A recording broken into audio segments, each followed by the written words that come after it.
নতুন বছর নতুন দিন, ঘরের বউদের কত কাজ থাকে তাই না?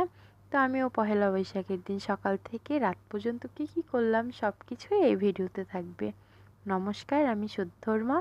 নতুন ভিডিওতে সবাইকে স্বাগতম। আবারও সবাইকে পহেলা বৈশাখের শুভেচ্ছা বা নববর্ষের শুভেচ্ছা। এই যে পহেলা বৈশাখের দিন সকাল সকাল ঘুম থেকে উঠে ঘরের সব কাজ ছেড়ে স্নান করে এসে শাড়ি পরে সিঁদুর টিঁদুর দিয়ে আমি আলতা দিতে বসলাম।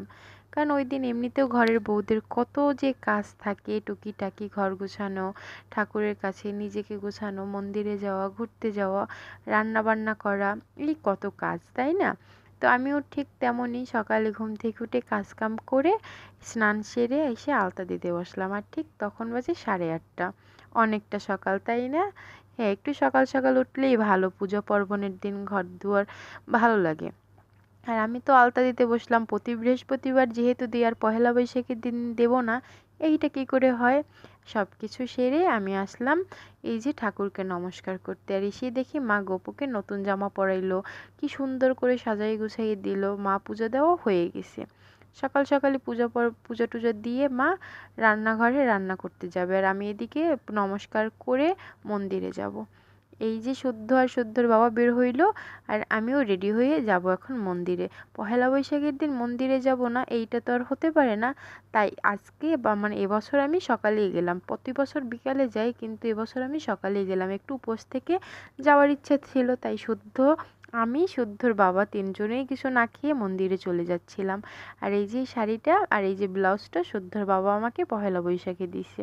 তো শাড়িটা কেমন হয়েছে বললো কিন্তু।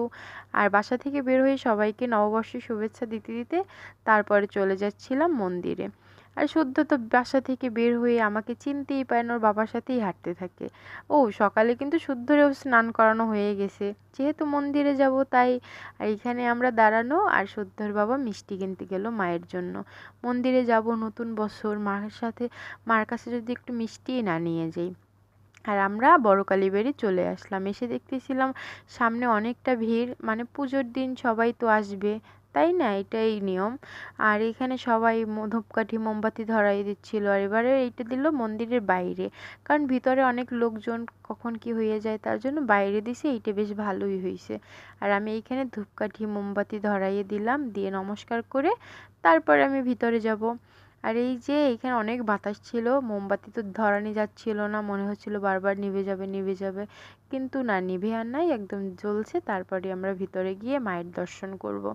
আর ভিতরে গিয়ে তো দেখি প্রচণ্ড ভিড়, সবাই আসে হালখাতার খাতা ছোঁয়াতে, সিঁদুর দিতে, সিঁদুর পরাতে, মাকে নমস্কার